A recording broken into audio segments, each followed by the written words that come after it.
DC sports fans start their day with 106.7 The Fan's Sports Junkies. Let Jaden cook. With Commanders Talk. They were 60 minutes away from the Super Bowl last year, and they're better this year. And a lot of fun. You're acting like I haven't been embarrassed in my life before. Right. Every morning from 6 to 10. I thought I handled myself with incredible maturity. If you missed it live, listen to 106.7 The Fan's Sports Junkies on Apple Podcasts, Spotify. They're listening to everything you do. Or wherever you get your podcasts. All right, 8 o'clock hour here, Richmond's Morning News. Breaking news. Dan, do you have that sound? All right, here's Donald Trump just moments ago on Fox and Friends with Brian Kilmeade and the rest of the crew. Any updates on the suspect? Yeah. Can I always say, I think, just to protect us all, and so Fox doesn't get sued, and we all don't get sued, and everything else. But I think with a high degree of certainty, we have him in custody, right? In custody. Everyone did a great job. We worked with the local police, the governor. Everybody did a great job. So there you have it. Donald Trump just moments ago announcing to our very own Brian Kilmeade that they have him, that there is a suspect in custody. Let's get reaction from our former senator and governor here of the great Commonwealth of Virginia, George Allen, joining us here on News Radio WRVA. Good morning, sir. Well, good morning to you, Rich, and all your listeners. It's a somber week we've been through with obviously the assassination of Charlie Kirk and remembrances of 9/11. This is good news. If the president's correct and they have captured this assassin, that's good. It's number one, it's good for justice will be done. And I like that Governor Cox pointed out in his initial news conference on this that Utah has the death penalty, and the person who committed this murder clearly had willfulness. It was premeditated. It was deliberate. And I think the death penalty should certainly be sought in this case with it. And I hope they've caught him. That justice matters. Beyond that, this coarseness that has been increasing in politics through the years. My wife Susan reminded me that in our 2006 campaign, you weren't around here, but there were stalkers who were disrupting events and threatening people and having to get tackled, and you'd had to have police and so forth. That person in the media made this entertaining, and it actually helps those who are violent if they get media attention. And protesters get violent from time to time as well. And there's a lot of reflection here. I heard Governor Youngkin's segment with you earlier, and there was an outstanding expression by Governor Youngkin about all of this. And one of the things I was relating to Steeler Dan, I'm chair of the Reagan Range Board of Governors, which is under the Young America's Foundation. And the Young America's Foundation does things very similar to Charlie Kirk. As Young Americans, we're focused on college campuses, high schools, even some middle schools. And we've had speakers, even speakers like Art Laffer, one of the best economists in all history. There's so much threats to him that, that they shut down his ability to speak on a college campus. And while we were the Young America's Foundation canceled an event that we had yesterday with Ben Shapiro, we did so, with condolences to Charlie Kirk and his family. But there's people who have been suggesting to us that, that bringing speakers to campus are too risky and we should stop doing so. But Governor Walker, Scott Walker's the president of the Young America's Foundation, and what we're going to do is review our security measures, ensure that there's safety for the speakers, for the students, for the staff. And he said that we'll probably have to change some of the venues and security measures at our Young America's Foundation events. But the resolve is we're not going to stop. Doing so would only mean that this evil assassin who did this somehow prevails. And as Governor Walker says, he must not win. And the best way to honor Charlie Kirk's life is to continue our work. And so we'll continue to pray pray for Charlie's family and his friends, and pray for the and reflect. Whether you pray or not pray, just reflect. Our debates. I mean, a healthy debate is part of the competition of ideas and the exchange of ideas of philosophy. All of that is part of a vibrant representative democracy or a republic.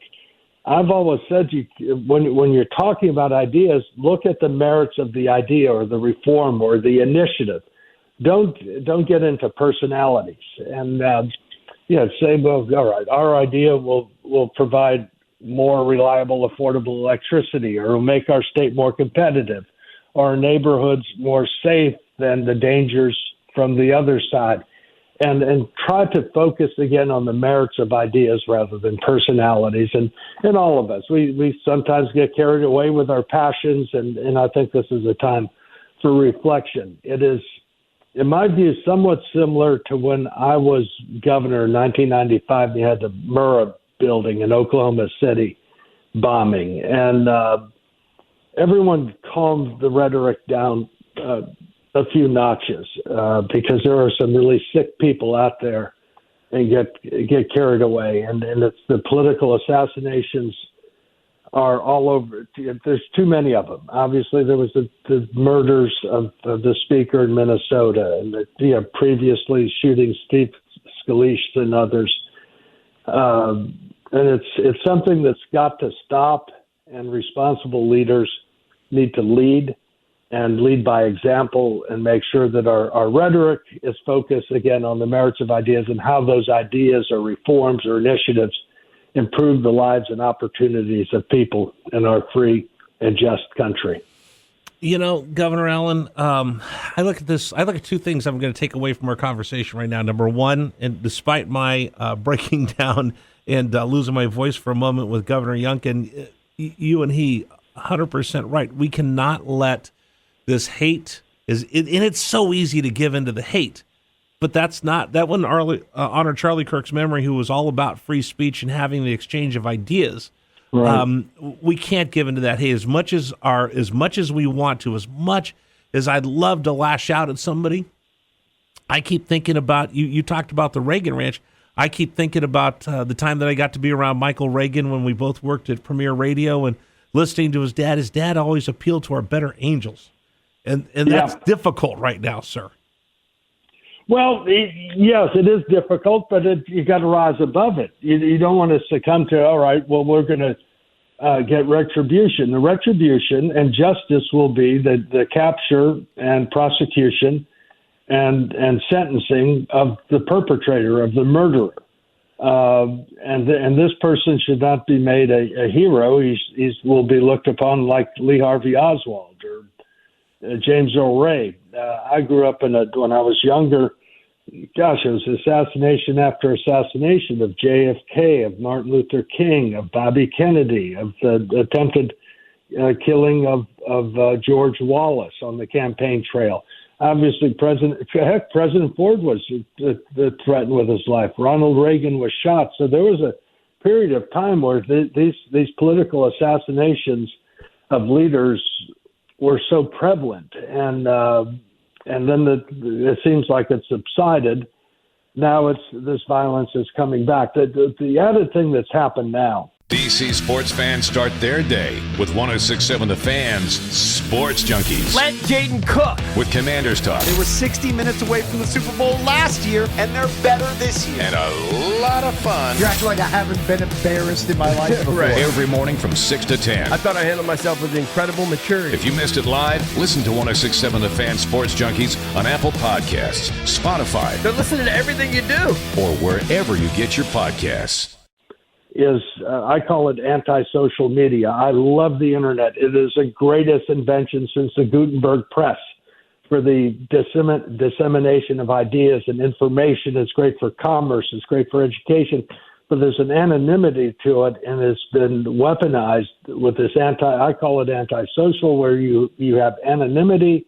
You don't know if somebody who's sending thing out, whether it's Instagram, TikTok, Facebook, Twitter, you don't know if that's a Russian bot or somebody from China or some political maniac with it. And so these ideas that are crazy ideas get spread around, and some people, in their addled way of thinking, become killers, such as this person here. We'll find out his motive and all that, but again, I think that our democracy.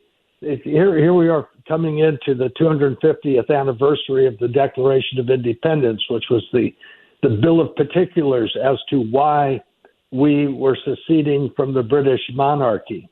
To see how our republic, the state of our republic, after 250 years after our Declaration of Independence, it isn't that we all clam up. We make sure that we still have our ideas, and it's fine to have disagreements. I mean, we don't all think alike. We're all individuals.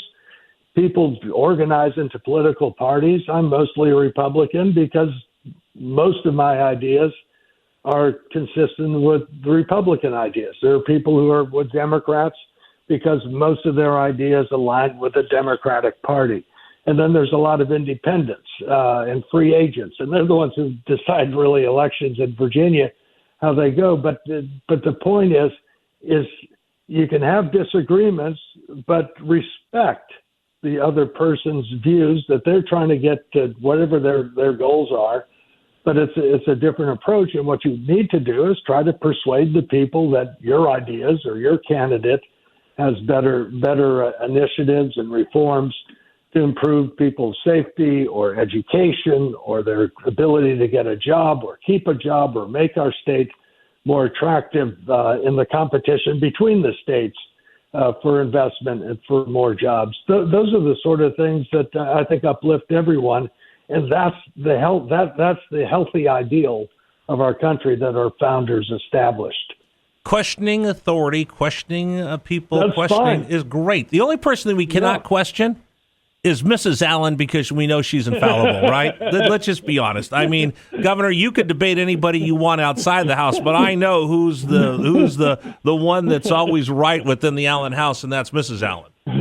Yeah, we had a debate over whether lights needed to be fixed in the front of our place. I said, well, the current light's working. And so this guy, the guy who's going to put up the new lights, just looking at us, going back and forth. I said, all right, Susan's the chief operating officer. Do what she says. Oh, the other part that I'll take away from our conversation today in reflections of Charlie Kirk, here's the one thing that I don't think Charlie Kirk would ever want is for us to be at each other's throats or stop living our lives as Americans. So don't let the so-and-sos win. Whoa. So let's do what we always do. Let's celebrate life. Let's get to our football picks, if you don't mind, sir, because I think Charlie would not want us wallowing in self-pity. He'd want us living our lives as Americans. So let me give you a little pause. It's time for our football picks. Welcome back to another edition of Lock of the Week. The NFL is back, so I'm back with my favorite block. I got a team of experts designed to generate the best sports information available. My team of experts, the governor, George Allen. His current record, can I tell people, sir, how you did? I would have been better off flipping a coin like John did. The governor went 0 for 2 in his picks last week. Gary Hess, who's actually working back in the newsroom, we have his picks, but he went 1-1. Dan, you went? I was 0 for as well. Yeah. Bad start to the season for Steeler Dan. Did anybody else pick? Yeah, you did. Yes. Okay, you went 2-0. I just wanted to show. Lucky start. Yeah, you would never think I'm the defending winner of this thing, going out for 2. But at any rate, I'm ready to go with our picks for this week. So Sunday Night Football, Falcons and Vikings. Governor, who do you like? they're playing at home. I'm going to go with Minnesota to win at home. All right, Dan, what do you got? I am giving picks on behalf of Gary and me. Gary and I are in agreement on all 3 games, so I am Gary's aide de camp today, which, fun fact, that's a foreign term, which means aide of camp. So Gary likes the Vikings as well, so do I. All right, I'll take the Vikings as well with their comeback win last week and J.J. McCarthy figuring out how to run that offense. I agree with all of you. Next game, Bucks at the Texans. Governor, you go first. All right, this is a tough game to pick. Both teams have good quarterbacks, good coaches. The Tampa was lucky that Atlanta missed a field goal in their game. I'm going to go with Houston simply because they're playing at home. Absolutely. Dan, what's Gary have? Gary and I think that the Bucks get a win on the road. Oh. All right, we're all in agreement here. I'm going to go wait a minute, you want the Bucks on the road? Yes. Oh, then I'm going to completely pick the other way. I'm going with the Governor. Texans at home. C.J. Stroud, too much for the Buccaneers, playing in front of that home crowd on Monday Night Football. So Rich is going with the Governor, taking the Texans. All right, final game. This is going to be a good one. The Harbaugh, half of the Harbaugh brothers, bringing the Los Angeles Chargers to Las Vegas to take on the greatness that is the Raiders. Just win, baby. Yeah. All right. I'm for the Raiders to win this game. I just like the Raiders better. Both teams have good coaches. I like Harbaugh better. His first coaching job was with the Raiders. I'm going to go, though, with the Chargers because they've had extra rest. They were impressive. Beating Kansas City, beating the Chiefs is something. So with extra rest, I'm going to go with the Chargers, although I hope the Raiders win. All right, Dan, what do you and Gary have? Gary and I have the Los Angeles Fighting Jim Harbaughs winning on the road with my favorite young quarterback, perhaps, Justin Herbert. Would have been a Steeler if not for Mike Tomlin years ago. All right. I'm going to, you know what? Rest is important, Governor. I'm going to go with you. I take the Bolts going 2-0 and the Raiders falling to 1-1. So those are our football picks. Governor, my best to your wife. I'm glad that she convinced you to get that light in the front all fixed up. And again, I trust her.